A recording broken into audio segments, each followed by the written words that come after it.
from 4 to 6 p.m. Eastern in Studio A.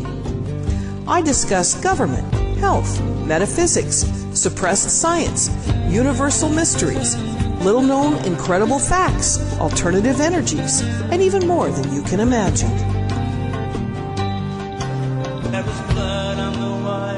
Won't you join us on Revolution Radio Saturdays from 4 to 6 p.m. Eastern for Voices on the Wind with me, Ivy West.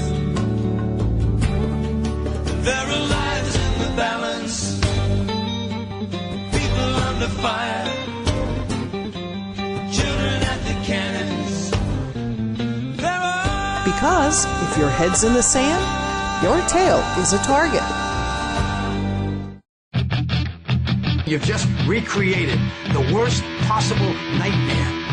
Fiscal year 1999, 2.3 trillion missing. Fiscal year 2000, 1.1 trillion missing. You'd think with 2 mortgages out, the repo guy's staking out my car, my job on the line. Even when we win, it's just a matter of time before we give it all back. There are serious financial management problems. Are we potentially at a point where we might actually lose the financial system as we know it? And you're standing there and you suddenly realize, hey, I'm still here. Don't be a victim of the current economic crisis. Turn the tables on the banksters, collection agencies, and other crooks. You can stress out trying to find a way to make the minimum payments every month, or you can get them to pay you. Join hosts Jesse and Dave every Thursday at 10 p.m. Eastern Time for What Lies in Your Debt, right here on Revolution Radio at freedomslips.com. Where information never sleeps.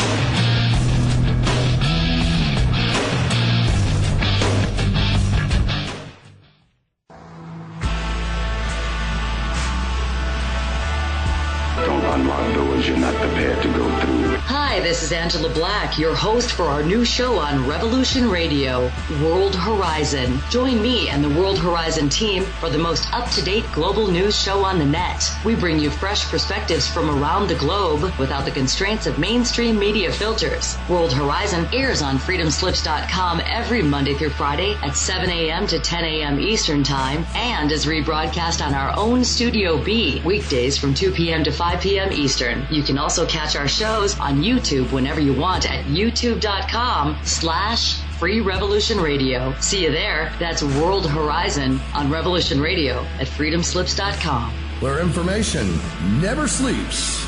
No more tricks. No more lies. Only truth.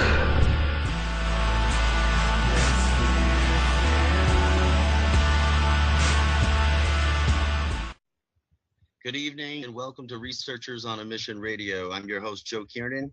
Joining us is our co-host, Dr. J. Dr. J, how you doing out there today, buddy? I'm doing excellent, my friend. How are you? Loving life. Beautiful weather. Fantastic holiday weekend. It's really just like another Saturday night. Feels good. We have a few good guests joining us tonight, but before I begin, I'd like to remind everyone that this is the largest listener-supported radio programming, and it is fully run and fueled by the donation process, which you can find at freedomslips.com. And for a $100 donation, you could receive an incredibly fantastic seed bank of 34,000 plus seeds. It comes with information on cultivation, agriculture, basically everything you need to start over, water filtration, all the tricks for repopulating if need be. So Dr. J, we have a few people joining us tonight, and we will be speaking in regards to the topic of UFO researching. That's right. It seems to be a lot going on out there these days, and a lot of claims that there is a lot of phenomenal activity going on, and it's very difficult for a lot of these researchers to allocate their time to handle all of these cases. In turn, we can't have our best researchers sifting through reports, finding the good one. It's just wasted quality time and research. We will have a few people with us tonight that have been working in the UFO investigation and research field for, between these two gentlemen, we have Ken Hurt joining us. He has been researching the UFO phenomenon for 40 years, and I hope I'm pronouncing his name right. We also have Dave STINNET joining us. He is the director of the UFO Congress and Conventions of New Jersey, and he has been 35 years in the field. So between these two gentlemen, this is 75 years of research, and we will be finding out the progress that's been made, and personally, and as all in all, moving towards disclosure. And we're also hoping to have another guest join us tonight, which we will we'll cross our fingers, and we hope we'll have at least one more guest and possibly some callers tonight. So what's the big story out there, Dr. J? What are you up to these days? You know, just watching for some current UFO news here. We actually still have some sun in California. We're on the west side. It's only 7 p.m., a little after 7 here. You know, I hear there's a lot of activity going on actually on your side. I hear there's a lot of locations where these current orbs keep showing up. And I know for a fact that there's been a few that have appeared on some of the bigger channels out there, or internet places, internet websites. Other internet radio stations, that's right. Exactly. Yeah, so I wanted to ask you, actually, have you heard anything recently from anybody of what's the news? Well, there is a lot going on there in a lot of places up and down the East Coast, and I think a lot of people also forget about the amount of activity in the heartland, all the way down through Missouri, in Arkansas, and Oklahoma. Not to mention Texas. That's always it's its own entity that has incredible things to happen there routinely. You know, Joe, I actually just recalled something that did come new this week. This is actually a case that goes back 30 years, and as a matter of fact, Dr. Greer modeled his CE5 around it. At least he gives credit to this source. And basically, this is how the story happened. It was 1984, and in Los Angeles, NBC was doing some premiere. And they were setting up their very famous peacock design with lights, a light array, in the shape of the NBC logo. And this was supposed to be a big gala where all sorts of people were attending. And from a distance came these three objects, very brightly lit, and they're traveling in the sky, and they get to that point. And they get just above it, and they basically investigated for like a second and then sped off. What they ended up concluding is they thought that it was a landed craft, and they went to investigate their own landed craft because maybe they weren't receiving the responses of what they send, and they realized that it wasn't, and then they took off. So that's a great way. That I challenge anybody out there listening to do this, to try to create something out of light that is so you cannot miss it from the sky, and try to invite something to come down and look at it. I think that'd be kind of cool, because if NBC did it by accident, I'm sure it can be done on purpose. So that's the news I got to tell you, Joe. How is it that I have never heard of this? It's actually MUFON researcher, one of our friends you've spoken to several times, Preston Dennett, wrote it in his very first book. Oh, sure. Yeah. His book was 1 in 40, and it came up because we were talking about Dr. Greer, and him and Dr. Greer go back to the late 80s, early 90s together. And Dr. Greer quoted that chapter, and he showed it to me. So I read it. I took the book home and I read it, and I was just amazed. I thought it had to do something completely different, but no, it happened to be about these movie producers, skeptics.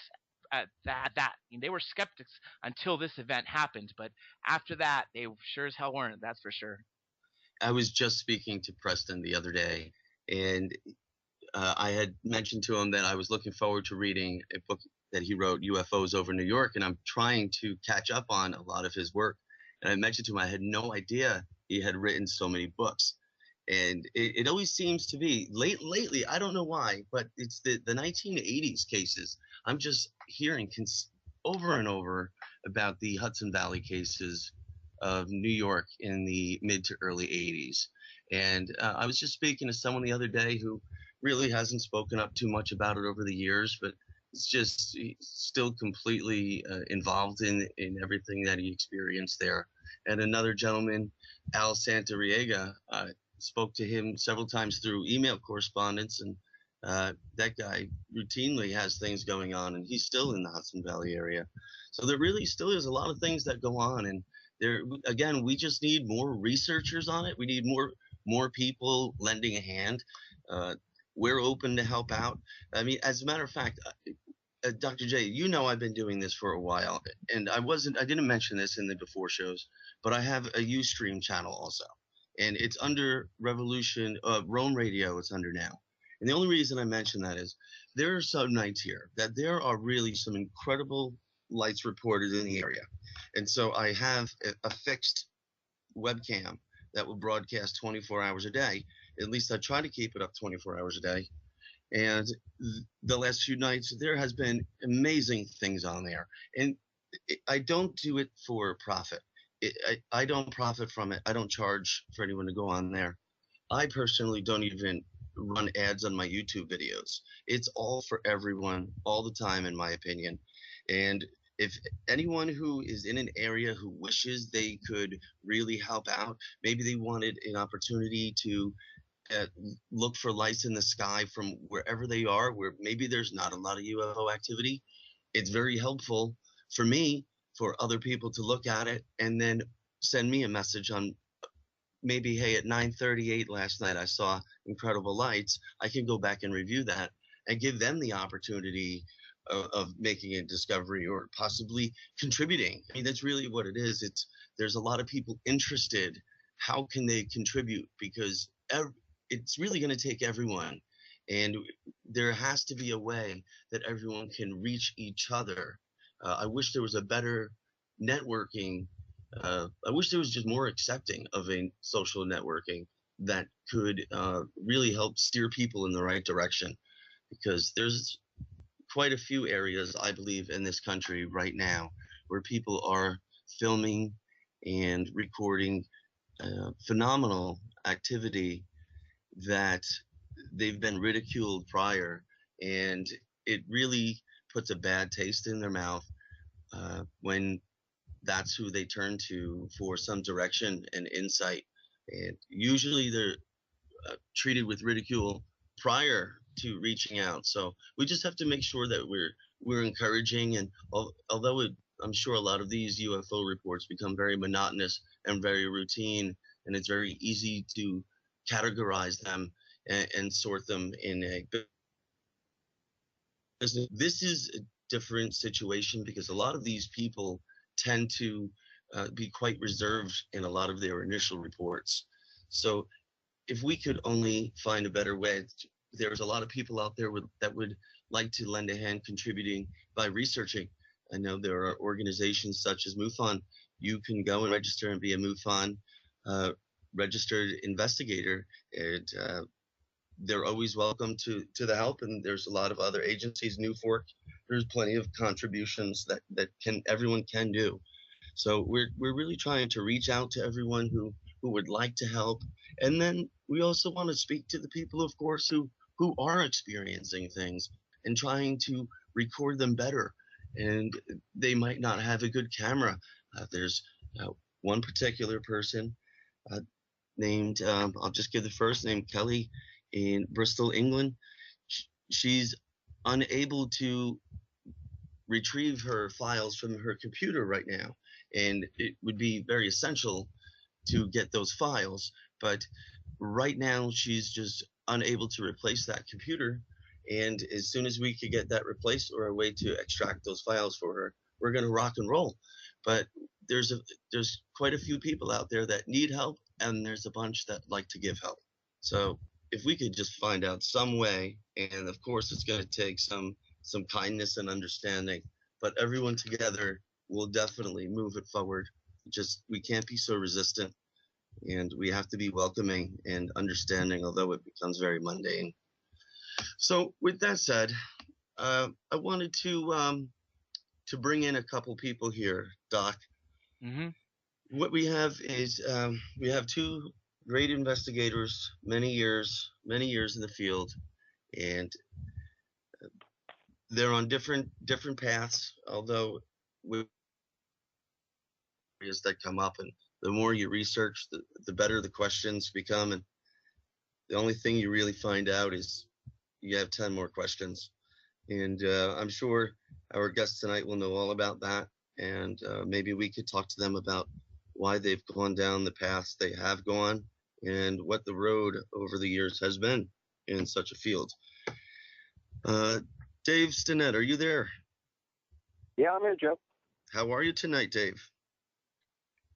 It's been a long weekend, let's put it that way, Joe. Well, it's only Sunday. I know it's just extra Saturday. You have a little bit to go. There's a lady here in Jersey, and every year she throws this big, party to her place, and it's got all the, George Filer and all the usual gang all comes rolling in, and you've got physicists, and so, So, Dave, those people stay up really late. Well, these are the days. These are the last days of summer. Although my children down here in South Carolina, being a New York native myself, my kids always started school in early September, whereas down here, my children have been in school for 2 weeks already. So this is a very strange holiday for them. It's a big tourist attraction. So it's a big party here, but they don't quite understand because they're coming back to school in a couple of days. Well, it's kind of cool because you get guys like David Jacobs and people like that, and they all roll in, and there's a little, there's people that's been through various investigations, and the inside workings of it, so you these guys are going to go have at it before it's all overnight, so everybody wants to stay up to see who's going to go after who. Now, Dave, can you tell us, as I mentioned at the beginning of the show, and I'd like to mention again, Dave is the director of the New Jersey UFO Congress and Convention. Dave, can you tell us, before we really start trying to peel back the layers, can you tell us what it's been over the last year in regards to the Congress and Convention? How did that go for you this year? My last conference was great. As a matter of fact, I mean, I had a full house, but basically, I popped my head up out of field research and was looking for places in New Jersey, and knew that we had a conference here, and the guy who runs the conference has been putting on. I mean, he's had everybody who's anybody in the field, speak.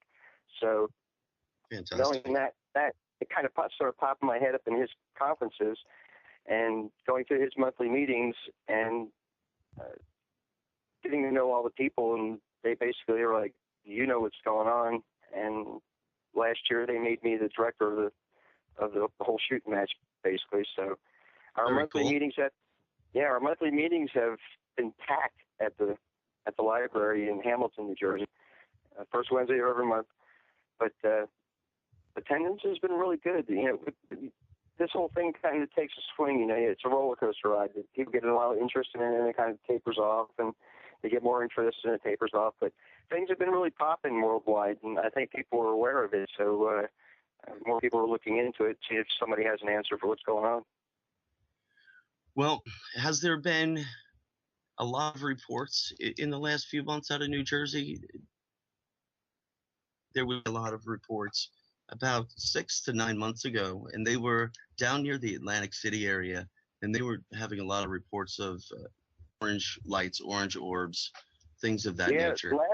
Last summer in AC, it was hot. I've gotten a little action here in Central Jersey. I got some of it on vid, which is on my YouTube channel, UFO Junkie David. But got a little action here, and it was funny because it popped up in one of the UFO Facebook UFO pages. And like, yeah, some guy says, exit 9 on the turnpike. I was like, yeah, that's close, but it wasn't where it was at. But I mean, New Jersey, by and large, hasn't. I mean, we used to get a little bit of action here, but it's not an action. It's not an active state by and large. And it seems like Atlantic City gets a few accounts from time to time. But well, I know New Jersey is a busy state, and most people, they go to work, they go home. It's the long days, and you're inside. It's the most populated state in the nation. So, I mean, our skies for viewing are horrible to start out with. Well, there's an awful lot of planes over New Jersey as well. It's northern New Jersey, southern New Jersey. I guess you're having fairly good Central Jersey. I was just down in southern New Jersey a few months ago, just outside Philly, and there at any time it looked like 5 planes were landing. It was incredible. You know exactly what I'm talking about. Oh, yeah. wild. I mean, basically what I've done is I've made the conference more of a research-based conference or a researcher-based conference, or say guys in big cases who have have a real story that the Rendlesham Forest guys. They've kind of taken the investigation over into their own hands, and Jim and John have been friends for a while, so they rolled up to give their first East Coast talk at my conference last spring, and it was a good time. We had a great time, and people got a lot of great information. And as a matter of fact, Jim and John are, once the book is released, as a favor for being so cool, they really enjoyed themselves here. They're going to swing back around when they're in New York, swing into Jersey, and then really give everybody the complete lowdown on what happened out there. Oh, that's fantastic. That'll work out really good for you. That's great.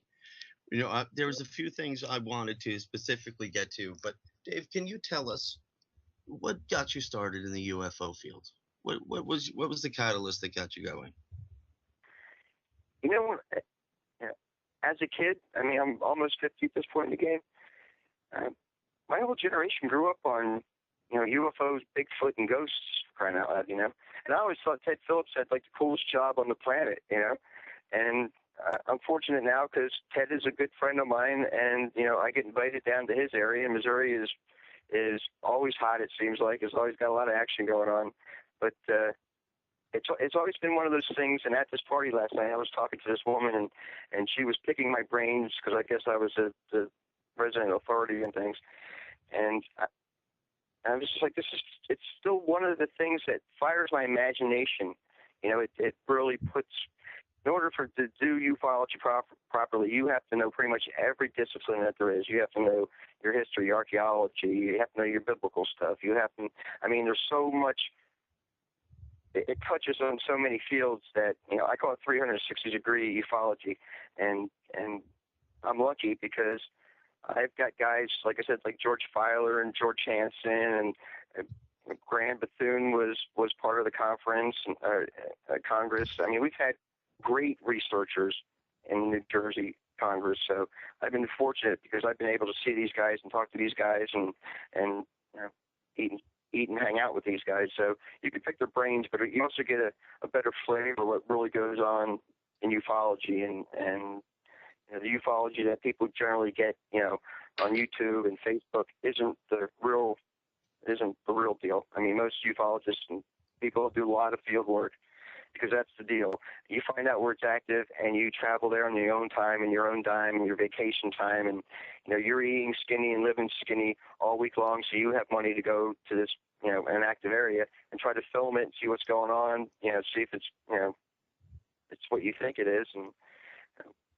it's busy now. I mean, I went out to Arizona to film Travis Walton's first lecture in Snowflake, where all the people ridiculed him. I was like, this is going to be good. So Steve Pierce, which was one of the guys in his crew, was like, well, let's try it out. So I was like, all right. So I flew into Provo, and me and Steve Pierce drove to the conference, and I dragged in a couple of the other crew that were with them that night. And you also realize that those guys don't really all get along with Travis very much, but I was planning on going and filming down at the Four Corners, but I was fortunate enough where Travis actually took us up to where he was actually abducted to the actual site, and Steve agreed with it and everything. So we actually went from the spot where he was abducted to the first telephone call to where Travis called when he got returned to the county seat to where they were polygraphed. So I managed to get interviews through the whole process that they experienced, and it just fires you up. I don't know how to say anything else.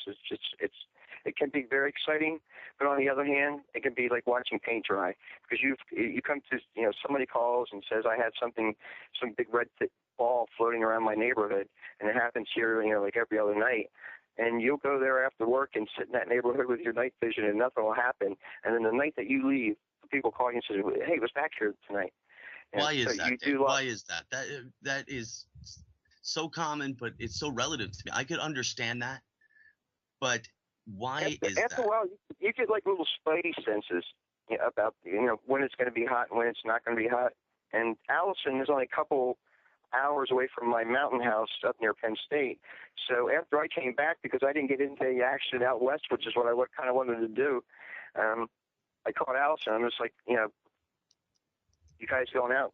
And Allison, me, and Ken got together, and we rolled out to Allison's hot spot. And I mean, we no sooner got into the area, and it was popping.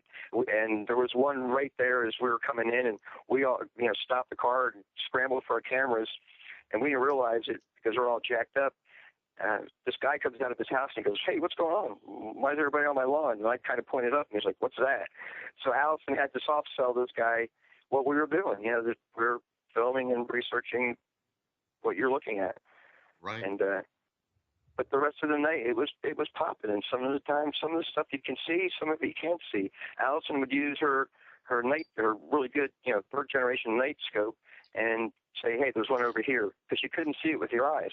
And hey, Dave, I don't mean to cut you off, but I'm glad that you're on this topic here of Allison. And for all our listeners at home, Dave, you're referring to Allison KRUSE in the Pittsburgh area, correct? Correct. Okay, her YouTube site is Seeing UFOs PA.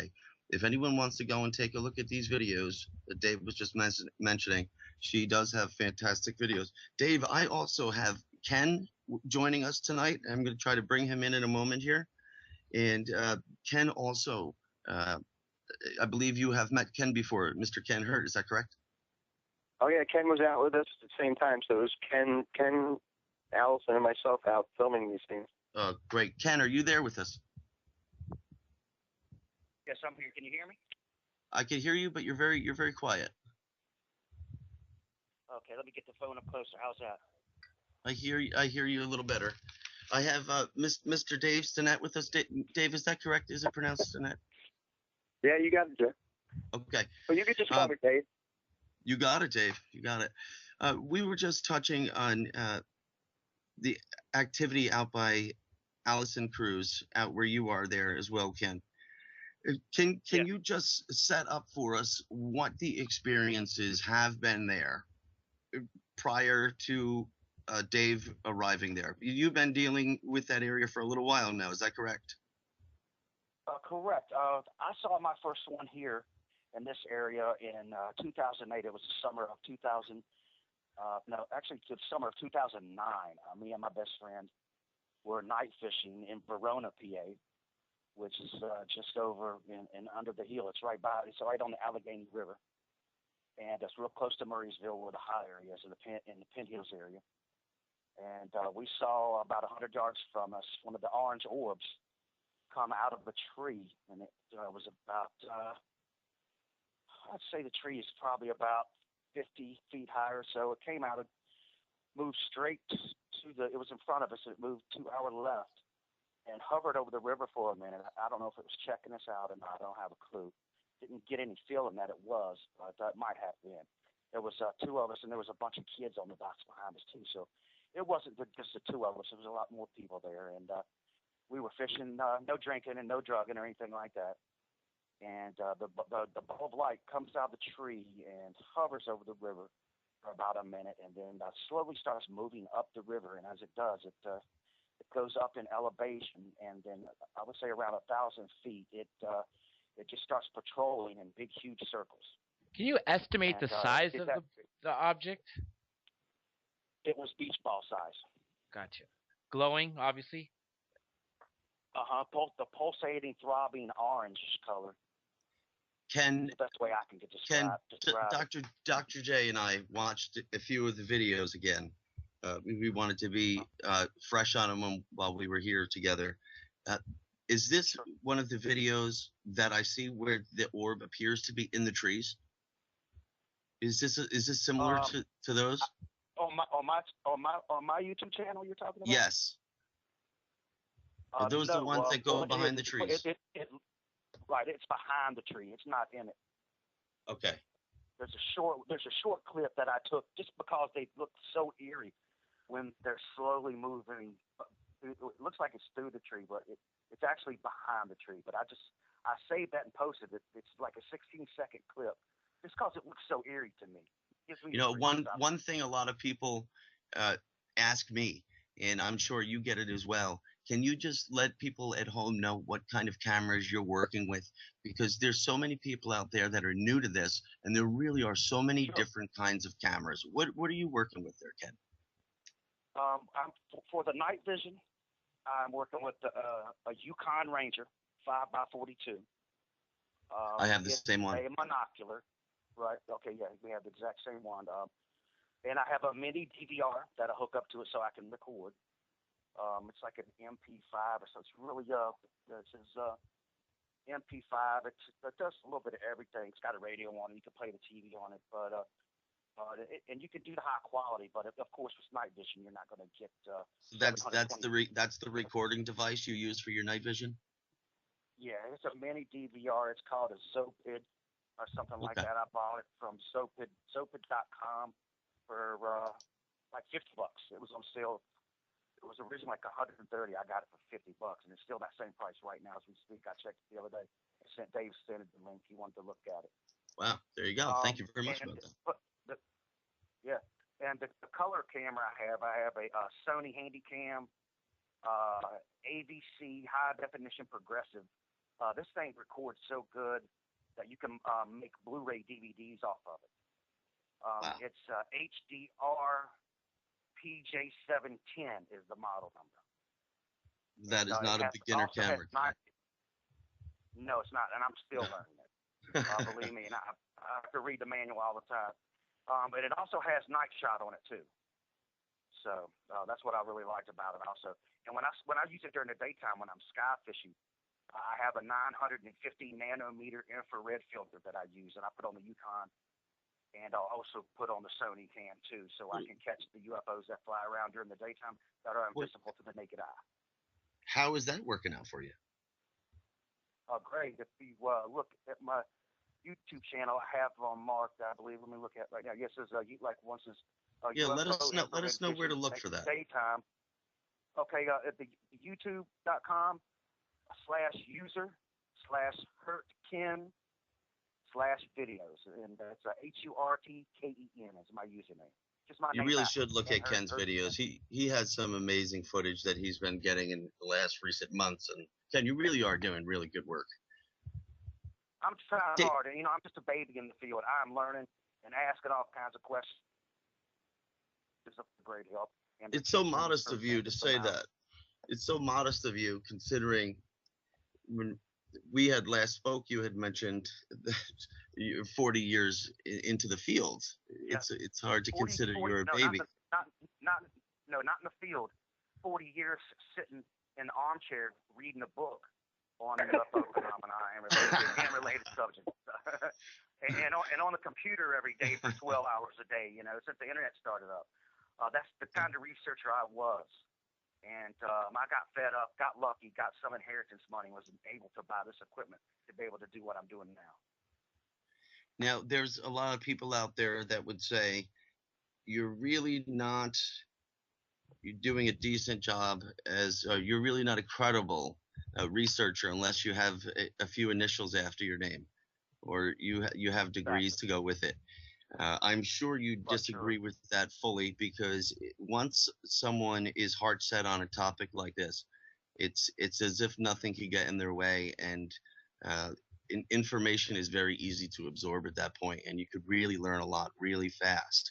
Exactly. Well, how has this benefited for you? Well, I was going to say, I taught myself how to play drums.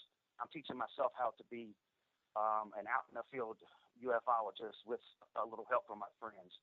How I started out, basically, what you're asking? What happened?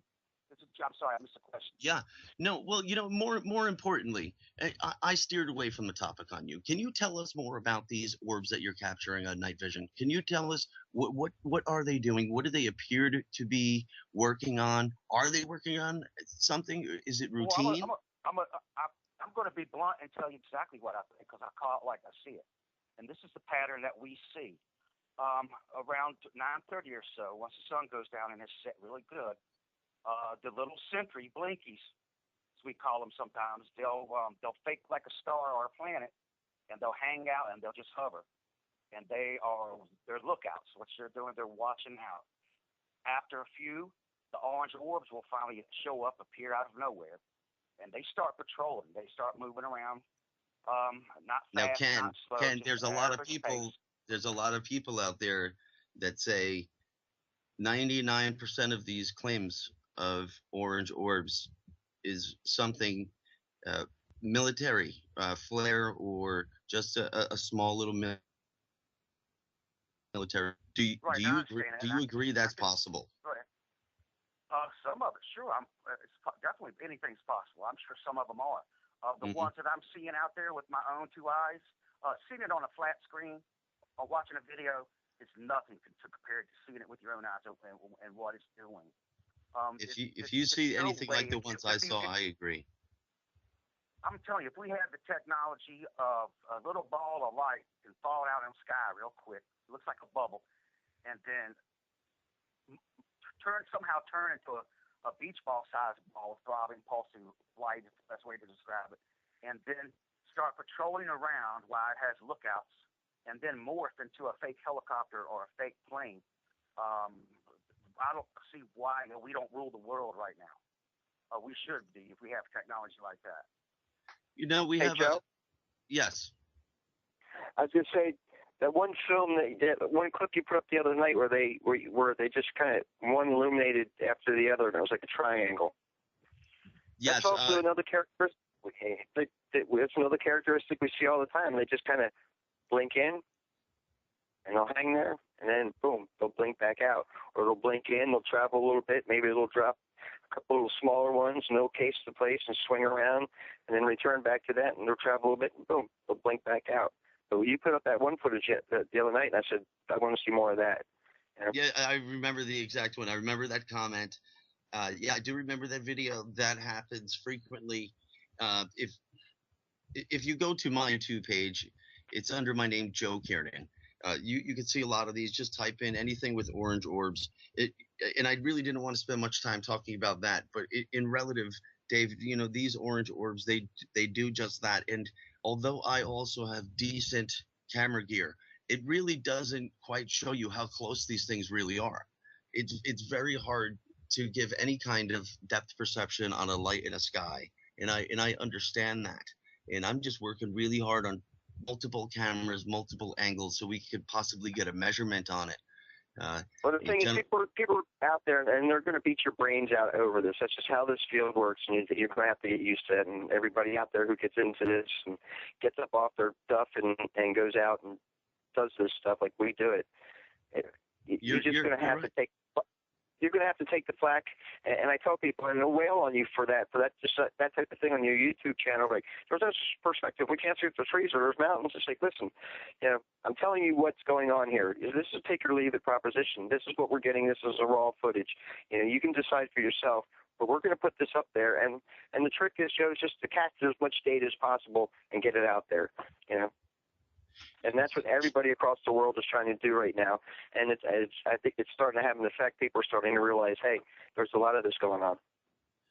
That's very, very good point, Dave. And I hope we can really find a collective way. But Ken, are you still with us? Yeah, I'm here. Ken, we have a question a question from Al in the chat room, and he wants to know how do these lights make you feel? Is there any emotion or empathy attached to it? Oh, most definitely. I get excited and sort of loud. Alice has told me to put the mic down quite a few times. Loud as in excited? My voice, yeah. I will raise my voice, as I'm talking and asking her questions and explaining what I'm seeing and ask her if she's seeing what I'm seeing. And I get really excited. I guess it's because of the adrenaline. Is it just excitement for capturing video, or is it excitement as in just a joy that you don't know where it's coming from? Is it? Do you think it's emotionally fed to you? I think it's a little bit of both. Okay. That's Dave, the best of my knowledge and the way I feel. I think it's a little bit of both. It's more on the I think actually getting the evidence. How many times have you seen these orange lights you were just describing? 4 times than I care to imagine. Yeah, really. I mean, they're, every time that me and Allison have went out, I've gotten lucky and they've showed up for me. Dave, when you also went out and met with Allison, I believe, how many times have you just met with her in recent times? No, the way I came across Allison was it was back in 2008, and I was in Washington Crossings, and it was a early, 7 o'clock in the morning, but Bluebird Day. I was standing waiting to go up to my cabin. I was grabbing a friend to go up, and 2 huge craft KRUSE right in front of me, and I was having a smoke, and I'm thinking, great, I don't have my camera with me. So I start tracking them across Pennsylvania. I go on the web, and so I'm looking through all the various pictures, and I come across the picture of the 2 things I saw. I said, there they are. I said, who's this? And it was Allison KRUSE. Well, Allison was getting hammered by everybody. She was just getting hacked. People were just all over her case. MUFON was doing what they do best. And so I figured something had to be going on. So I gained her confidence, and she found out who I was, and I went up there and found that she was a very intelligent woman, and she had some really great footage, and she took me out, and I go out there, periodically, and she's got just exactly what she said she has. So basically, everybody at this point, she's had enough people out there at this point putting stuff up for everybody to know that she's got a hot area. The problem is now if we get some of the the UFO national organizations to drag it up there and confirm some of this stuff. I know she's had so many people through there, credible people with fantastic gear.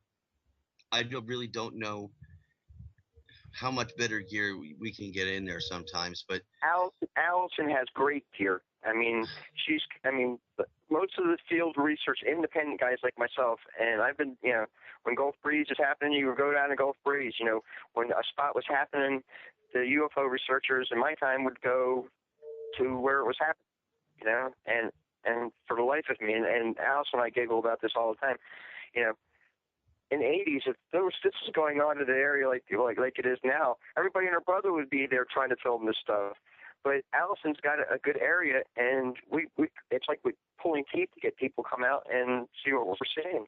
And you get some of these guys are like, oh, you guys are filming helicopters. I'm just like, here's a helicopter on like really crappy night vision. I'm just like, and you can tell generation scope that Allison has. You can read the numbers off the side. So, and then you realize your equipment is better than the stuff that the national operations are giving their guys. And you realize you're already behind the 8 ball, even if they do come out, because they have to use your equipment to see what you're seeing. Yeah. Well, you hit it right on the head, because I've drawn attention here, and hopefully it's not the attention that's coming isn't an attempt to put all energy into discrediting what these videos are. Because a year ago, I only had a little pocket camera that I think my wife and I purchased for a wedding. Until this thing started becoming so routine and so many reports came in, I now have 2 Sony broadcast cameras plus everything else, and I have not had one investigator show up here with a camera close to the gear that I have, and it really becomes very frustrating when your videos are being discredited, especially when they're posted on YouTube. The format, the compression format really kills good videos. And I don't know what better. It's not going to take a camera. Cameras, you could forget it, because in the beginning it was, Joe, you have decent footage. You need better footage. You need more footage. Now it's almost that I have too much footage, and it's becoming unbelievable. So I really don't understand what it's going to take. And for a lot of people out there that don't have resources and are just seeing things routinely, sometimes there's people I speak to, and Dave, I'm sure you could corroborate this, some people are very frightened with these orange lights, especially when they happen very close to their houses. They become very frightened, and sometimes they just want some assurance from someone that, to your knowledge, they haven't attacked anybody or caused any harm. I've been doing field work for a long time. I understand the characteristics of these things you can tell, you know, when at this point in the game, like, and Allison, since she works in an active area and has been so long, you start to understand the characteristics of whatever these things are. So when you see on somebody else's video, you can kind of ping what's going to be good. But the problem is that these national operations, their guys in the field don't know that. They don't know that stuff. They haven't been in the field long enough. So you're pointing out the stuff to the quote unquote professionals, investigators, and that's the problem. And it frustrates everybody in the field. I mean, I know exactly how you feel because we all go through it. The thing is, I've been going through it for decades. You know, so to me, it's not. I don't even deal with that arm of it anymore. It's just collecting the data, getting the information out there. You know, where the difference with myself and many others were, I ended up in one way or another speaking on behalf of a number of people. Some people that feel it's still too taboo, or they're in fear of their positions at work. Some of these people are community figures. Some of them are one of the police officer, a few firemen. We have Mr. Gary Travis from North Carolina, who, Mr. Travis, I'll tell you, Dave, is a very special guy. He's a businessman, a respectable gentleman. I met him a few months ago. Hell of a guy. He saw these lights while on the beach, visiting the beach with his family, these orange lights. And he knew right away that these were not flares, that they were doing things that really shouldn't be going on. And he wanted to get a better look. And one of the nights he was able to capture some decent footage of it. And what I'll tell you next is he's so sure they're not flares. And I'll tell you why. He's well trained with a lot of these flares. He's been a pilot for 30 plus years. He owns his own plane. He has his own video. And when I met Mr. Travis, he had told me that one particular evening while he was flying his own personal aircraft, he saw these orange lights not far from him, just about 2 miles off to the left. And instinctively, or I don't even know if it was an instinct, because I don't know, hopefully it wouldn't have been mine, but he banked his plane hard and put it full speed and gunned it right at those lights. And he said they took off away from him so fast, it was impossible. And this is a gentleman who knows the air. He's familiar with all kinds of signal flares. He has great equipment in his plane. He's familiar with all of these things. And when things light up very, very low and in areas they shouldn't, and they start maneuvering around each other and going into triangle patterns, or one pattern I see often is a rectangle. I see a constant rectangle, maybe on average once a month, and every time I see it, it happens in the same place every single time. I've never seen it happen anywhere else.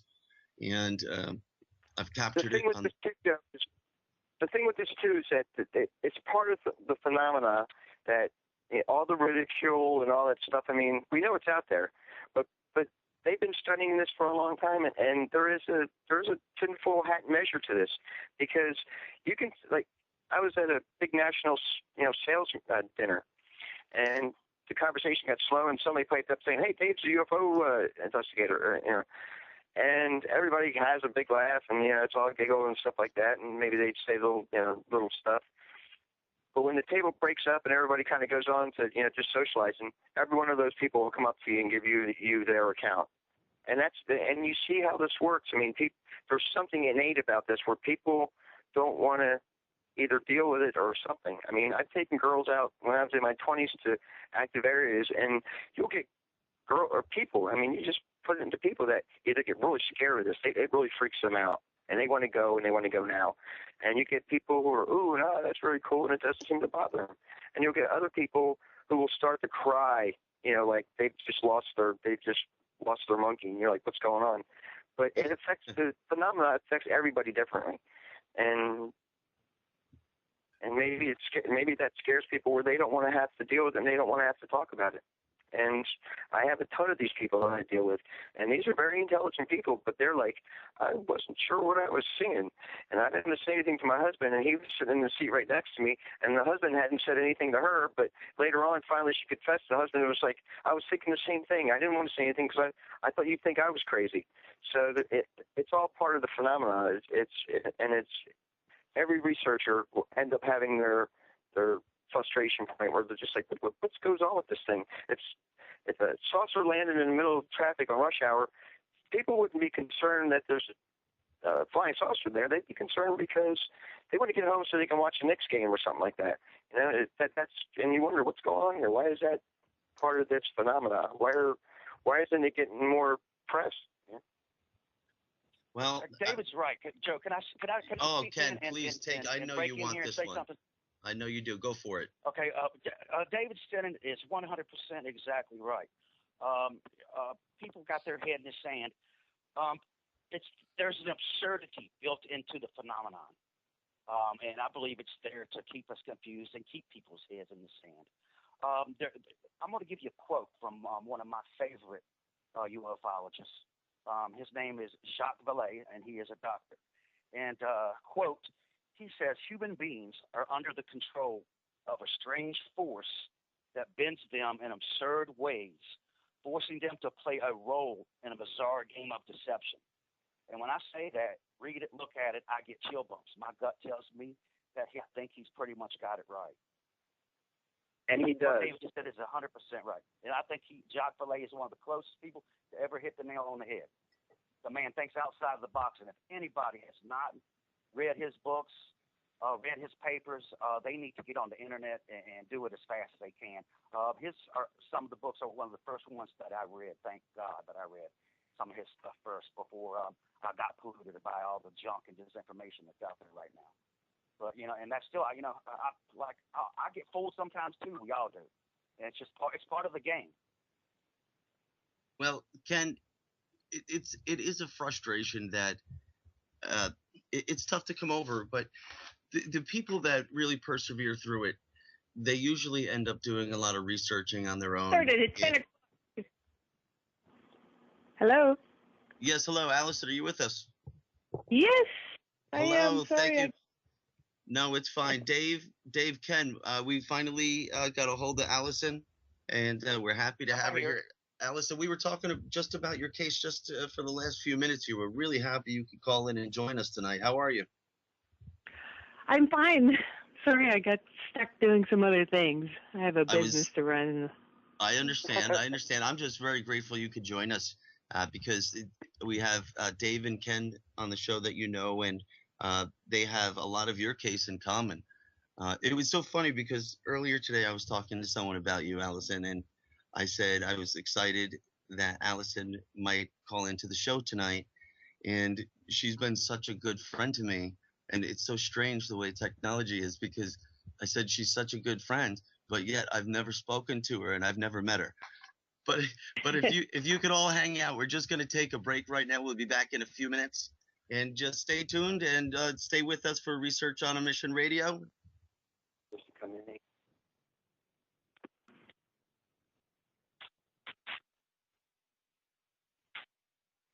Back. What? Yeah. Not 50. Okay. I ain't my favorite.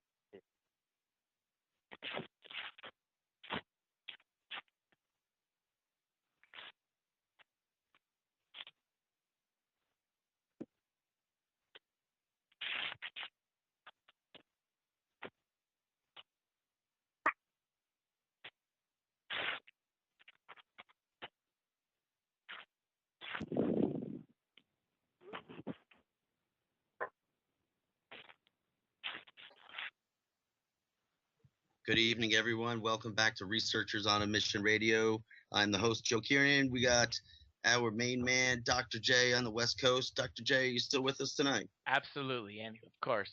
Oh, well, it was a long break. I had to run to the restroom myself. Well, everyone, before we get started again, I wanted to remind everyone this is the world's largest listener-supported radio programming. Donations are accepted on freedomslips.com. $100 donation will get you a wonderful seed pack. Basically, it's a breakout bag with everything you could need to break out and restructure. Joining us tonight, we have Mr. Dave STINNET, Mr. Ken Hurt, both of which were telling us fantastic things. And now we are joined with Miss Alison KRUSE. Miss Alison, are you still with us? Yes, I am. We are so happy to have you here, and I know you are a very busy person. Can you just let the listeners know a quick breakdown, I guess even more so for myself, because we've only really been exchanging emails and messages on YouTube now for a year or so, but you've been at this for quite a bit longer than that. Can you tell us real quick a summary on how this all started for you and how we moved on to what's driving you today? Yeah, I'm going to have to stop somebody from trying to Skype call me right now, though. Well, that's us here at the studio. We were just trying to, either way. Which one do you want to use, this or otherwise I got to turn it off? You can turn it off, Alison. Okay. Okay, good. Sorry about that. Let's see. So when did this all start happening for you, where you are in the outside of Pittsburgh? Well, I tell you, if it wasn't for my daughter talking to somebody on the phone at like 3 o'clock in the morning to her little friend, she's the one that saw a red, pulsating, glowing, what ended up being a disc with a ring of white lights around the bottom. And it came up the valley in front of my house. It's wooded. And there's power lines down there. And from what she told me, they came up the power lines and stopped and hovered over the neighbor's big house down in the valley. And it kind of wobbled a little bit and then took off towards Delmont, PA, which that's been pretty famous, I found out later, for a big cigar and other UFOs being seen over that. There's a underground natural gas storage site there. And it's on Roger Marsh's website, actually. He has an interview with a security guard who in the 80s worked at the mall where the big cigar apparently fried some in-ground huge giant fuses for the whole mall. And so that has gone on apparently in my neighborhood for years, but I was living in Florida at the time all that was going on. So I had no idea that our county was known for the Kecksburg crash in the 60s and had Bigfoot sightings and all these other weird things like that. Which still, I don't want to know anything about Bigfoot. I have my hands full with UFOs there, but but she when she said it was a weird red glowing plane, and when I had her draw it, she drew a classic disc shape. It had hardly any bump on top of it. And after it split, from our little valley there, it went towards the area where the kid on the phone that she was talking to, and that kid looked out the window and saw like 6, 7 red lights. And he even ducked because he thought they were coming at him, So after that, I started my garden, unfortunately. But I didn't see the first one until October of 2008. Hers was in June. And that subsequently was the same time in Europe and the UK. They had this similar type of red or orange light sightings, mass, I think in July of 2008. And looking back, through all the records of reports and stuff, I'd have to say the summer of 2008 has started this current wave that we still happen to be going under worldwide. And most countries around the world are reporting a similar type of UFO action, and it doesn't seem to be abating. It just seems they move to different areas, more craft show up, blatantly where everybody's been able to film them and stuff, like over St. Petersburg, Russia, downtown Moscow. So, the claims of, that's secret USA crafts, or stealth bombers or whatever. We have scalar wave technology, blah, blah, blah. It's kind of ridiculous to say that, we can do that and hover over major Russian cities without them getting mad at us. Something. That's got to be a good point. Now, Alison, this is all been very surreal. What's been really going on in your area, and a lot of people, question it.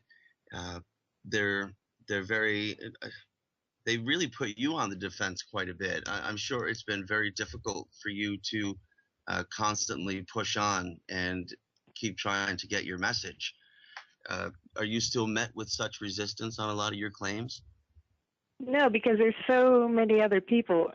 I noticed early on that everybody that was reporting this type of activity was singled out and then hit with all kind of debunker, telling them that, oh, you saw, our scalar wave technology, blah, blah, blah. It's TR3B craft, and you're seeing Chinese lanterns and stuff like that. And they would pick on people one at a time, the same people, until they discouraged them. And they'd start with the insults and hacking their channel and stuff like that, found false copyright claims. And I saw that before I even posted the first one, and I was prepared to take it because I'm sorry, this is just too exciting, and it's history in the making.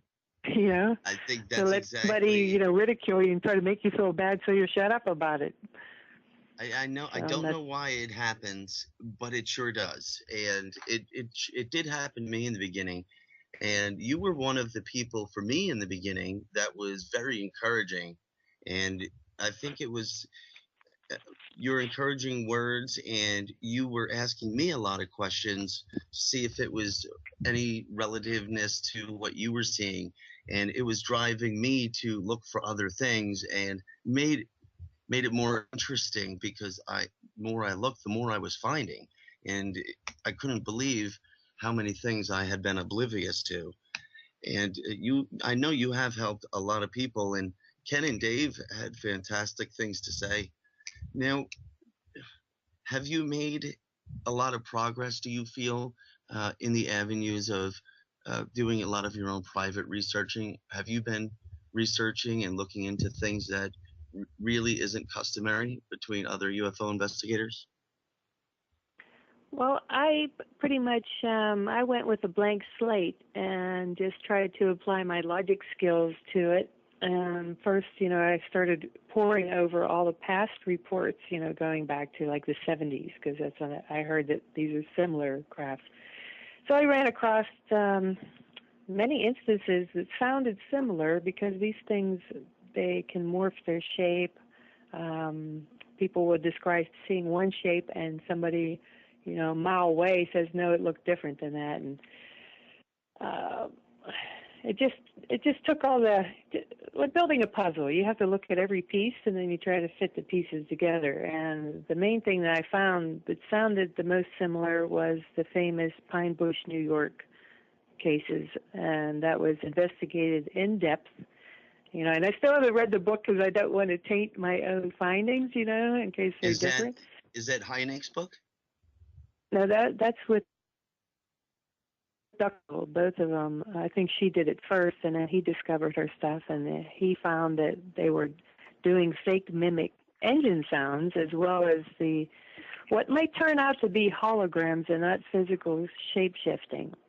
From some clues that I'm getting, I wish I had a higher ISO camera, like the new Canon 5D Mark IIIs that are out there. ISO is like 25,600 as opposed to my 6400 ISO. And the cameras they keep getting better and better. And had I not gotten night vision, which I have to thank a pioneer in the field, his YouTube name used to be Navajo Jimmy 38 or something like that, and then he was UFO NV. And he closed both his YouTube channels, but he still has the online forum for sky watchers called UFONV for nightvision.com. And all the advice that, is tried and true that will work on detecting them and seeing them and filming them, we're all kind of sharing the information. I didn't mean to cut you off, but we have a caller here that's joining us from 724 area code. Hello, are you with us? I am. Can you hear me? Hello, this is your host, Joe Kiernan. Who are you tonight? Evan Bradbury. Hello, Evan. Hey, How are you? I'm all right, Joe. How are you? I'm doing well. So you know Miss Alison KRUSE as well? You're familiar with her work? Yeah, I am quite familiar with her work. He's come out with me. That's why. So why don't since we have the both of you, why don't you just tell everyone, all the listeners at home, a few of the very interesting happenings that occur, because I know you really do come across some incredible things. I think some of the most interesting and also some of the most current. Is there? Well, I don't know what Alison's covered so far, but I'll tell you though, when I did first join Alison, when was that, Alison? I think it was 2010 or late 2009. You contacted me about seeing the orange one. Yeah, and that's one came out very with snowy. Time, and you got that that bright one in your face. In I think January 2010. Yeah. The first time we went out, just the best you can describe it is just a light anomaly that appears out of nowhere. That it is accompanied by no sound and no the most eerie sensation possible. But it's incredibly interesting. A lot of people say something coming up over the hillside. It's very hilly out here where we are, and we'll be out, late at night in some of our hot spots, and all of a sudden you'll start getting hits on your trimeter, and electromagnetic fields starting to go crazy, and something starts rising out of the woods, and it looks like it could be hundreds of yards away, but or it's even like 1,000 yards away or something, but it's actually probably within a few hundred yards, even maybe 3, 4, and there's just a pulsating, ball of light that these silent, I guess they're craft. That's the best way I can put it. They're all over this area, and they sort of come and go seasonally. So, our contacts up in Canada will see them when we're not seeing them, or they'll be down in South Carolina. You'll see them up like Hatteras Island. You get a lot of stuff coming from there. But most of my experience has been with just these light anomaly that morph into what they may think is aircraft, which is weird. I don't know. You'd think they'd have it all figured out by now, but they'll once that bright light is done, it shrinks down, and you'll see the red and the green lights start coming out, and they start faking like aircraft. But it's very easy to tell because of the way they move, the fact they don't make any sound, and they're very interested in, I guess, mining areas where we're doing a lot of drilling up around here. They seem to get almost, because there's a lot of drilling going on, especially with fracking up in Pennsylvania. So they start getting almost like agitating a hornet's nest whenever we start drilling. That's just my very observation. I was really hoping to even touch on that. I know Alison and I had spoken about the possible similarities in the geographic areas in relative with elements and what is found in the soils. And I don't have any mining here, but does that really seem to be the case?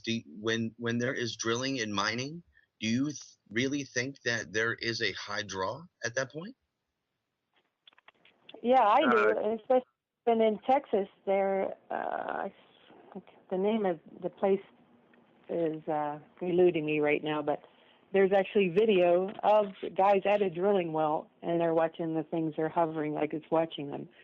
And even in nearby Latrobe, I had 2 people contact me there that they had a triangle craft hovering over a newly drilled gas well that had the fire. They light them on fire for a while to burn off some crap. And that thing was just hovering around them. And they had the orange fireballs cutting through their backyard and stuff. That's how most people have found me, just like Evan, because they saw one on their own. And when they searched my UFO Pennsylvania or Westmoreland County or whatever, they ended up finding my videos. I've not gone plastering notices all over town or, talked about it over town. I figured the people that have seen these will do a search like I did, because I wanted to find somebody else had to have seen it. And then when I found nobody has, mentioned it, except for maybe some written reports, I just thought it was my duty to try to film it for all the people that, are probably agonizing over the fact they didn't get to film it. When when I first took to YouTube, when I started seeing the orange lights regularly, I wanted to find people in my area possibly that were seeing the same thing as well. And not only did I find people in my area, but I was so shocked on how many different places around just our country that the same thing was being reported and multiple people were seeing it and the same descriptions, and no one was getting anywhere. And yet it's happening routinely in the same places. And it was almost as if the people who should be caring had no care at all. Yeah, right. Now, Allison. Joe, can I say something? This is Ken. Can I just add to what Allison's saying? Go ahead, Ken. Come on in. Yeah. Okay. If you watch Allison's and mine's videos, you will see a pattern that they do, and they will always go over the ridge down in front of us and down into the woods, and that's where the old coal mines are at. And they're showing a definite pattern. They do that all the time. Mhm. Yeah, actually, from watching all these years, and it's only because I have that good night vision with the 5x magnification lens on it, that I started noticing that a higher flying moving star, like night vision, you could see this weird little twinkle to it.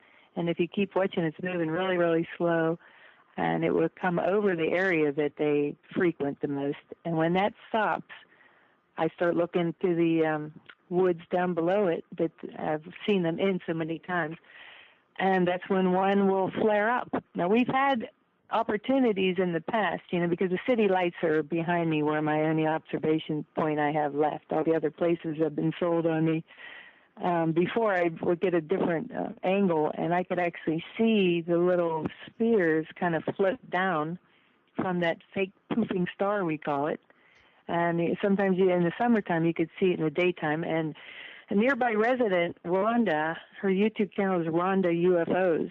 She's been able to film them just like a nearby guy in North Irwin, which is, we're all within maybe 5 mile square area. So it's our area that they like.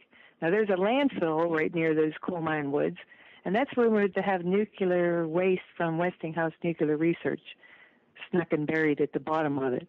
And I'm wondering if they maybe put some in the old mines, too, because some guy just got busted for getting rid of, toxic waste in mine shafts. So it makes me wonder whether they keep coming there for that, because they'll show up, and then they pace back and forth at least 2 or 3 times, and they get their morphing thing done over, with that bright flaring up thing, and then they fly off real fast, imitating our own aircraft navigation lights. And until I caught the one coming out of the trees, maybe 1,000 feet away from me where the power lines were, to verify that the length of the thing was maybe 6 to 8 foot long. So I had seen that across from my house, but I never caught that on film, that these crafts, whenever they turn from the fireballs, I'm not sure whether it's a stargate. We like to call it a stargate because we don't understand how something small, maybe 3 or 4 foot in diameter, like a plasma sphere that seems to have energy inside it like a Tesla ball, can flare up real bright. And either a craft is morphing from the material that's made out of, or it acts like a stargate. I've heard Bob Bigelow talk about Skinwalker Ranch. And it's scary enough. It sounds like a lot of either the same technology or it might be the same ET group, because they saw inside of one of these spheres when it was flaring up, and they said that it looked like there was another world they were seeing into. So I wish I could get to talk to him and have him come and verify whether these are the same or not. And it's because, too many other sightings and scary stuff that's happened down in Missouri, for instance, with Ted Phillips' famous case, he calls it Marley Acres, and people have been pretty much attacked, and a pickup truck was shoved into a barn, and people pushed to the ground and stuff, and 2 dogs that chased after one turned into piles of goo. So I don't go running after them anymore. Yeah, I've spoken to a few people that worked at the Marley Woods cases, and they were very similar in nature to these orange lights as well. How close do you think you have actually gotten to these orange lights, Allison? Well, I was hitting early on when there was a spot in front of my house, and we taunted them so much they stopped coming there. They haven't come there probably since early 2010 or late 2000, maybe late 2010. No, probably early 2010. We were taunting them and chasing after them, hitting them with spotlights, laser pens, and stuff like that when they're down in the woods. And a couple of them, they would flare up and change, I'd say 1,400 feet away from me.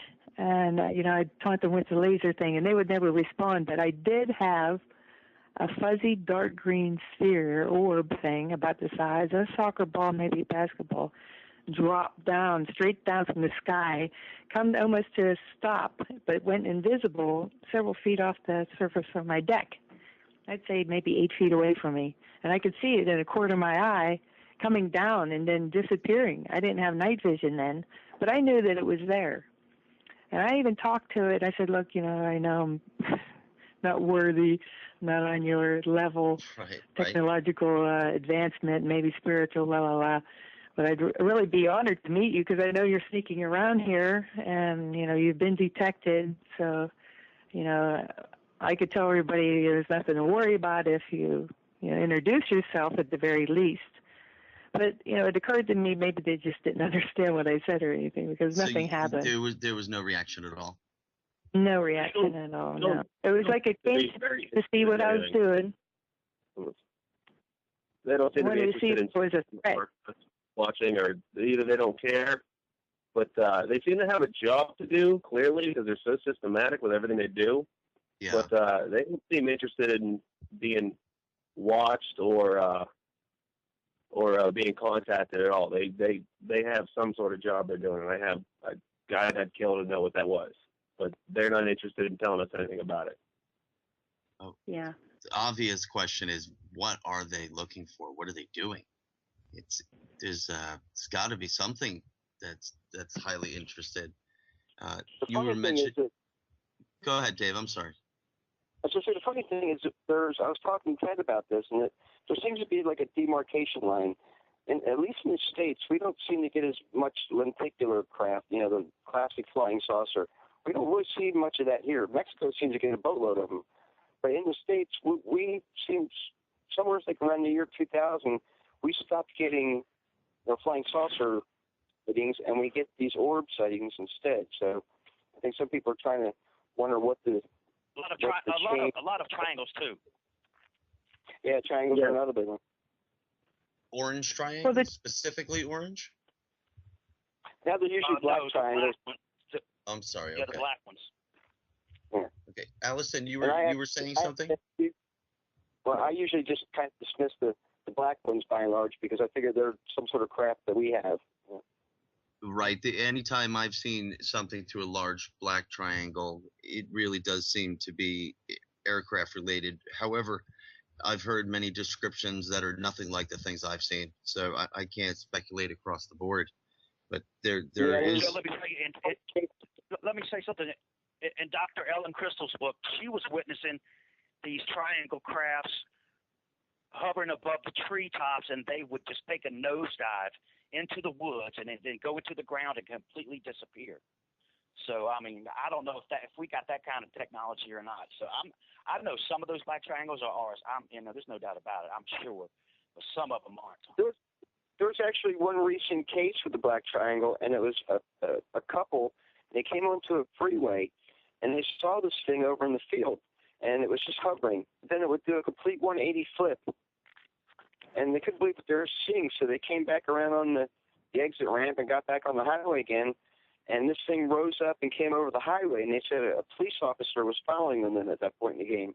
But what they realized is the cop hadn't seen the triangle, that they were, specifically kind of being allowed to see that this thing was there. But those type of flight characteristics don't sound like anything we have. Let's put it that way.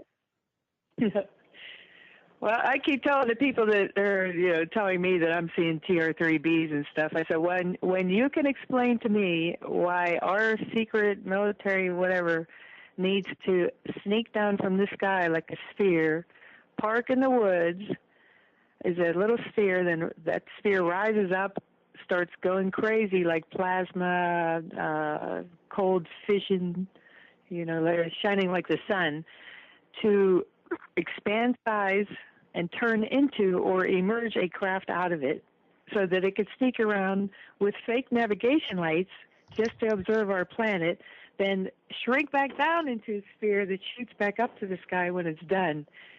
There's no logic that anybody can come up with to explain why our secret evil cabal or whatever that some people like to spew, why we would need to go to all that trouble just to observe woods, basically, old coal mines and stuff. It's ridiculous. There's no logic in it. Allison, if I may, I'd like to bring in a gentleman by the name of Ahmad. Ahmad, are you here with us? It's a Mad Painter, and yes, I am. Mad, I'm sorry, sir. How all are right. you tonight? Yes. Have any of you considered that these things might be actual living entities and not spaceships, or yeah, it's possible. Plasma balls? Yeah.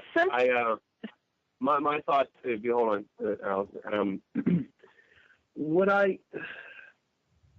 if you remember, of course, I'm sure you do. A lot of our footage that we've gotten whenever we're watching these things is we have an inordinate amount, and almost always we see a lot of ghost orbs, I guess as they're traditionally called. You watch yourself some ghost hunting shows, and you'll inevitably see them, or you can go online, what they look like. We've caught plenty of them just hanging out and watching us while we're actually filming these, let's just call them anomalies. That was one of the things that brought me to the thought that these, you have the UFO or alien phenomena, all the supernatural stuff, your UFO hunting shows and your ghost hunting shows. But I think these are, this phenomena, I believe, is just one in the same. It's all part of the same, I would suppose, interdimensional world that exists right here with us. And but as far as these craft might go, I don't think, at the top of my head here, I would have to say that they're not like craft, like a flying saucer full of little green men or grays or whatever you want to imagine. I think these are beings made just of energy, just these interdimensional beings, and I believe that they've always been here. The whole, Native American and Aztec, concept of Gaia, they made like some sort of keepers, or they watch over the earth. They've always been here, and they're very interested in the things we're doing. Can I break in for a second and add to that? Yeah, please do. Hey guys, I've been thinking a while and have been speaking with some researchers about what's going on with that, and a lot of us seem to agree that they have mastered E equals MC squared without the huge explosion. If they have E equals MC squared mastered, they can take that energy and convert it to any kind of matter that they want. It could be a car driving down the street and you would never know it. I think that they are that good of fakers. They got it down pat, and they're manipulating us every day. You think that there is a manipulation? Do you think there is a technological advance to these? I know it's possible it's a ball of energy or a being, an entity, whatever we want to call it. To me personally, when I see the orange lights, I describe it as it is life. I don't know if it has to be a physical body or not. I'm not sure, but I really get the aspect that it is life in essence. I don't know what it's doing. And I agree. And if anybody tells you they have all the answers, they're full of crap. Don't listen to them. That's so long for us to get where we're at now, but because nobody really knows, and it's totally behind the energy. Human beings' brains we just cannot comprehend what's going on. I think if whatever's behind it, the source, would sit down in front of you and explain it to you, we just still could not wrap our minds around it. That's why I think it'll never ever be solved totally. I'd wondered myself whether there was actually a living, humanoid or whatever type of being inside these, until Who Took My Mojo, my contact in Southern Oregon. he actually got, a lot of footage. He's been following where they were landing regularly, and he's keeping his secrets. I don't bother trying to get it out of him because he really wants to meet them. And he actually said that he thinks they touched him and his arm glowed green for a while. But in his footage and, what he's seeing in his bare eye, it looks like the crafts are translucent shells. And inside he saw smaller, bald-headed ETs with a faster-moving, taller one. And this one, you could actually see where it reaches up and strokes the head of one of the smaller ones because it lifts something up like it's giving it to him and showed affection. And that have been abducted said there's always a taller one and usually 3 smaller ones that are... And I know Who Took My Mojo on YouTube that you're mentioning, he has fantastic gear as well. He's not working with amateur gear here. He has top of the line stuff, and he's routinely putting out incredible footage that sometimes one video after the next, each one of them could be a fantastic piece of evidence. And he like that. He's at a Stanford University. I'm sorry, but I was just going to say real quick that he is definitely a true credit to the field. He's putting it out there, and he doesn't care what anybody says. Him and his partner, Will Smith, also, he's up in Canada.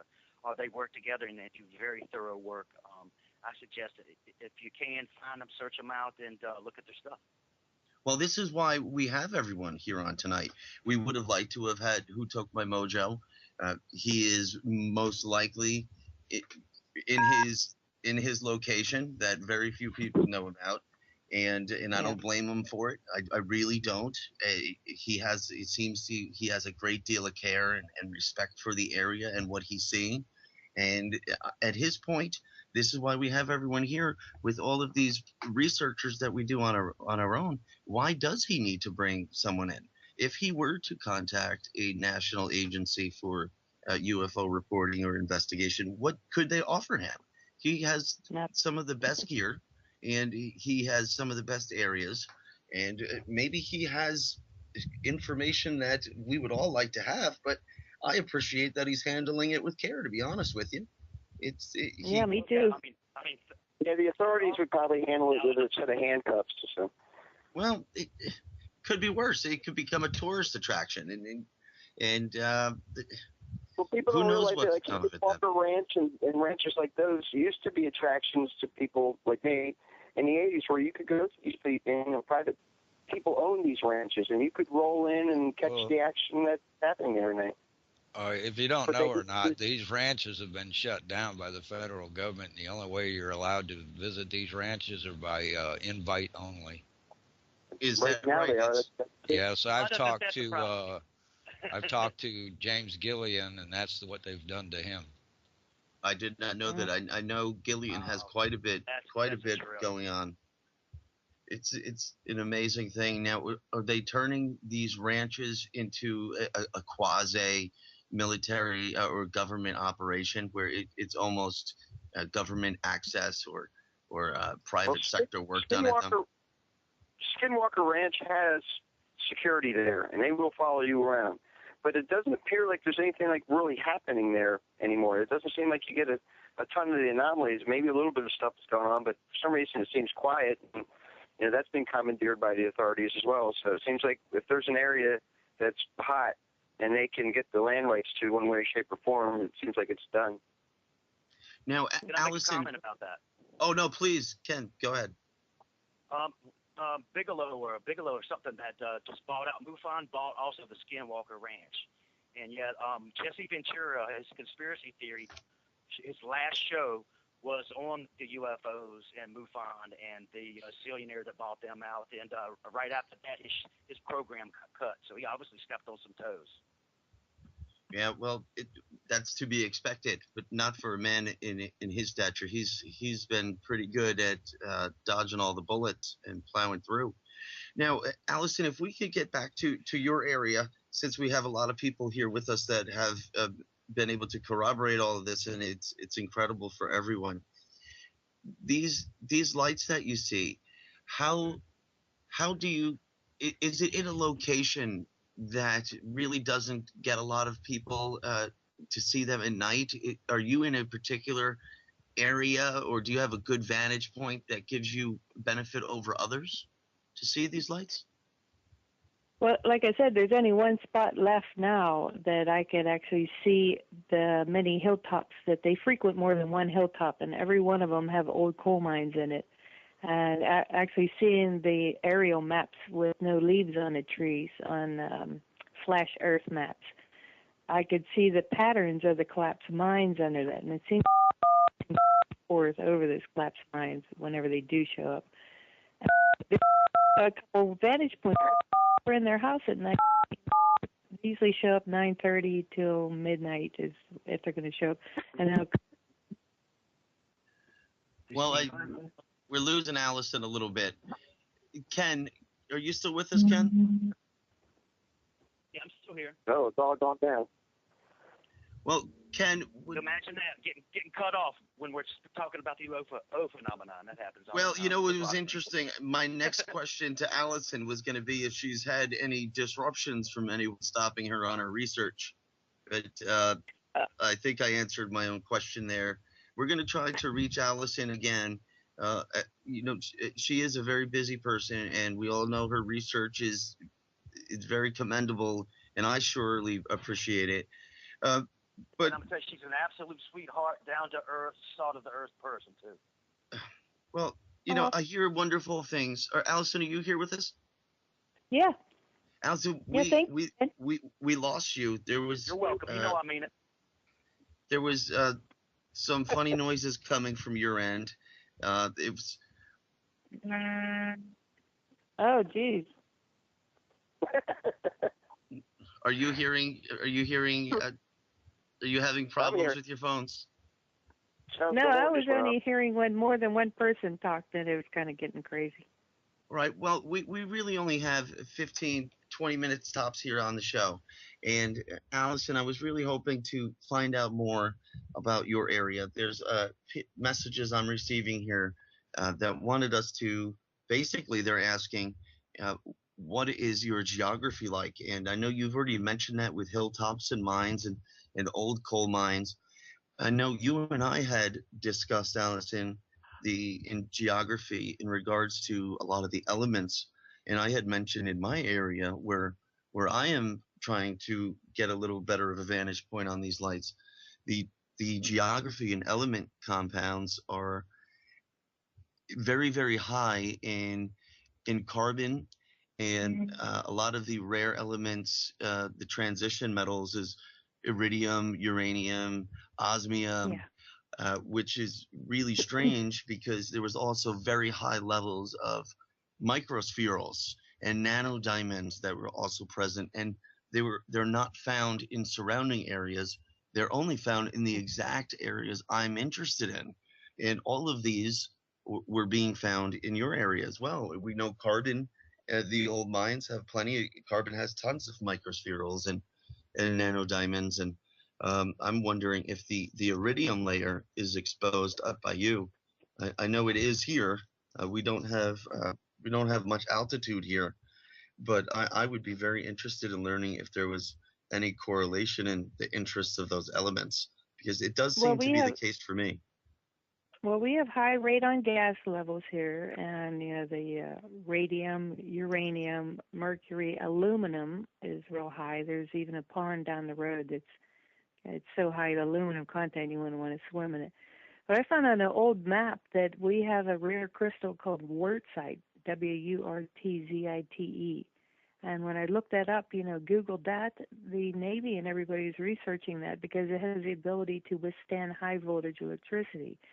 Interestingly enough, these orbs, I've even got a picture of one racing to or from my electric meter, where in the AM hours, they cut power to my house. It sets off the burglar alarm, and it wakes up everybody up in the house. Another guy lives around the corner, right in the valley that they're crossing over and hiding in all the time with the mines. He's even called the electric company, who's come out and checked and can't find any reason why power cuts would be happening. And guess what? Those power cuts only happen during the times that there's activity, UFO activity. The clear sky nights mainly is what they prefer. and they travel up and down the power lines. They're sucking streams off the power lines. I've seen that. I had a video that I could see it on my big screen TV in the original, but YouTube cuts the detail down, so Yeah, it sure does. you're missing a lot. Have you experienced a lot of brownouts? Or not a full blackout where just power dims down a lot? Does that occur for you? Yeah, but I couldn't say that it wasn't my air conditioner making a big draw or my hot tub or something. But when the power goes chunk chunk and comes back on, that's and it only happened in the AM hours. And we even had that low frequency hum, almost exactly similar, which is also heard in Largs, Scotland, and I don't know, about 4 other places around the world. Yeah, and there's no, the German researchers tried to do a sound test on the people that could hear it in Germany, and they think that because they can't pick, even in a soundproof room, those people are still hearing it, and they think that perhaps older people maybe get a crystal on their pineal gland is the explanation, and that acts like a radio crystal perhaps, and it's really a radio signal that we're picking up.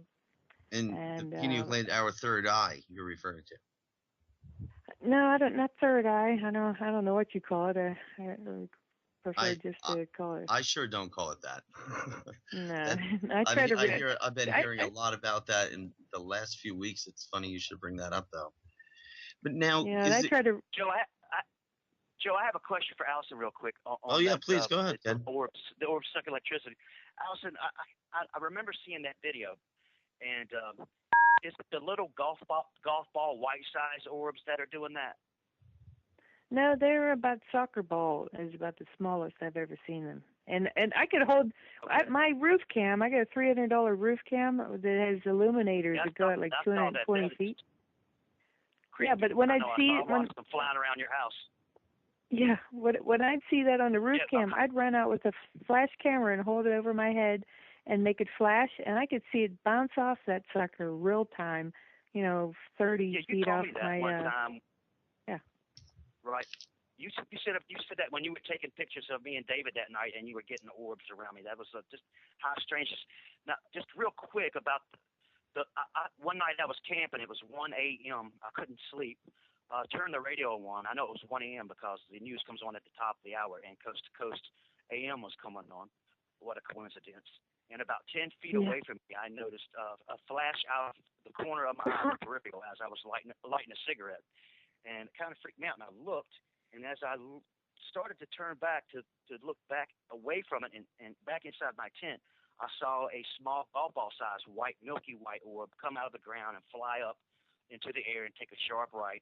And then a second later, I saw one clearly come out of the ground 10 feet away from me. And it might have stayed an inch above the ground for about a second, and then it took off again real fast up through the trees and to the right. So that's why I asked Allison. I was just wondering if those small golf ball size ones. Well, there was a dirty yellow one. When we tried to go in after, I could saw what looked like a cluster of bubbles against that solid dirt hillside in my valley, where the power lines and cable lines are run that they suck off of. And it just looked like a cluster of bubble soap, like in a kid's bathtub. You know how the bubbles move and glisten? It looked like that in the binoculars. I didn't have night vision then. And I said, well, my guy was like, well, let's just go over there. So we go over there. It's like 1:30, 1:45 in the morning, and all we have this tiny little flashlight. And we tried to go down in the valley in the back of the yard of the people's house that, we had access to that part of the woods. And some kids were around the fire, and they didn't want to come with us. They're like, no. So we tried going down in there, and, the flashlight battery started going dead. My camcorder battery started going dead. And then we hear this big metal plate banging sound. Down in the woods where there's nothing that could make a sound like that. We're bang, bang, bang. And there's other people online that have video of the similar sound. It sounds like a big metal road plate banging. And we're like, we should get out of here. I can't even film it if they come after us or something. And as we turned to leave, there was a dirty yellow, about a golf ball size thing, down in the bush about 8 feet away from me, just dim, dirty yellow colored. And I said, this is it. Let's get the hell out of here. because it was too close. That's right. That sounds And I just like said, something that Dr. Ellen Crystal experienced. And I always tell you that, Allison. yeah, I have to read that book. Going through, you are too. 20 years later, 30 years. When it back, it's almost been 20 years now. So, yeah, you got it. Yeah. I bought it for a friend of mine the other day. It was 1 cent on Amazon, and the shipping was like $3.99. So it cost me $4. What do you do? Well, But, we're gonna be running out of time here shortly, and when the music starts coming on, I don't want to cut anyone off. I have a few people on here that I'd really like to give proper attention to. I'll start with you, Miss Allison. Can you let everyone know where they could find these videos of yours that we're discussing and what you're possibly working on these days? I'm on YouTube. My YouTube channel is called Seeing UFOs PA for Pennsylvania. And you could just type in, UFO Pennsylvania in their YouTube, and it should show me, or Pittsburgh area. But there's some guy's been harassing me from New Jersey. He's made all these fake channels, trying to make fun of me or something. I don't know. It's amazing the efforts some of these people have put in. Yeah, this guy's a stalker. He paid some Irish hacker to hack my TV. I know that's when I first started speaking with you about all of this stuff. And my wife and I, you had said it was hacked. You lost a lot of videos. And one of the first videos we watched of yours was where you had an expedition, per se, where you had a lot of people with you in the woods with night vision. And there was the orb in the trees that was going around. And it was over the guy's head and he didn't see it. That was one of the first videos we saw. And I said, I cannot believe this much is going on. It drove me to want to know more, but also it was the same reason when people said, why don't you just run over to where these lights are? I said, I'm just really not too sure what's over there. Is there really is something going on? I really didn't know. I said, see that? There's something in these trees. I don't know what that is. It's really incredible footage that you've put out, and I really think everyone should really go and take a look at it, because Allison has been working really hard and doing incredible work, and people really should start paying attention to what's going on in that area and what she's doing, because she's really she's really putting a lot of things together that other people don't even think of considering in regards to evidence. I know, Allison, you're very good on getting your FAA reports and knowing what was where. You're very thorough on all of that. Yeah, I can't do anything else but. Yeah, I need a real spectrometer to analyze the lights. One of the guys that was helping some other researchers said that there's possibility that the element yttrium was one of the fuels that was producing the light on one that was flaring up real bright. Because a lot of people say, oh, that's just an airplane on approach or something. But if so, then the spectrum on the diffraction grating should match, halogen or xenon, light bulbs or something. Right. From the light waves alone, it should be able to distinguish what element it is, right?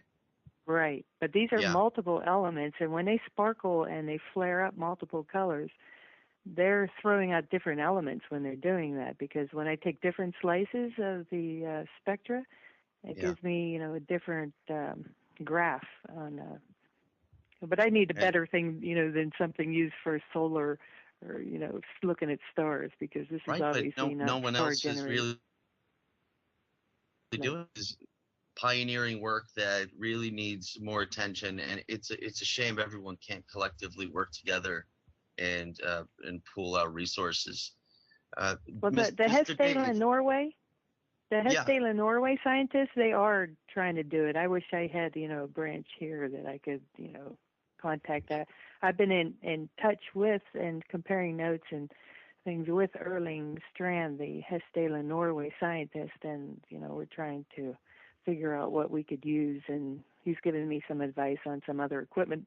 But of course that all costs even more money, and I've put out over $20,000 in equipment now just to share it all for free. I'm sure, and I don't know what else you're gonna have to do. You've done so much work. I guess really I'm grateful, and I know a lot of people are for what you're doing. You've helped me and inspired me a whole lot to keep pushing on, and your questions to me helped me find out a lot of things. So I know I thank you on behalf of everyone. I really thank you very much for joining us tonight too, Allison. I know you're very busy. Dave, are you still there with us? Oh, yeah. Dave, can you let everyone know before we run to the end of the program where people could find out more information on the activity in your area, or possibly how they could get a hold of you and attend one of the conventions? Yeah, as a matter of fact, our next conference is going to be November 9th in Hamilton, New Jersey at the Hilton. We haven't put the entire speaker list together, but so far it'll be Linda Howe, Grant Cameron, and Jose Escamilla. It'll only be a one-day conference. We're going to run a short conference in the fall and a two-day conference in the spring. But they can get a hold of us at you can contact me, or you can go to the website at NJ or www.njUFOC.com. And if you want to contact us, the contact button goes directly to me. So if you have a sighting in New Jersey, feel free to get in touch with me. Excellent, Dave. I really appreciate it. It would be nice if I could make it to the fall convention as well. I know. What month is it in, Dave? November 9th. November 9th. Ironic. I will be in the Northeast that week. Maybe we could see if I don't run your father's or MUFON conference. I mean, everything. I'm running what I call pants pisser conferences. They're mostly researcher heavy, and it's getting out the real stuff, and it's not the good old boys UFO club, coming around to sell a load of books as usual. I understand. Yay. That's why I'm not here. I'm not in it for that, and I know none of you really are. But I think it's fantastic that you do this for everyone who's interested. You won't see any ads on any of my UFO videos. You never will. I know. Allison's first lecture was at one of my conferences, and I'm probably one of the few, if only conferences that allows her to show what she has, which I think is a crime. Thanks, Dave.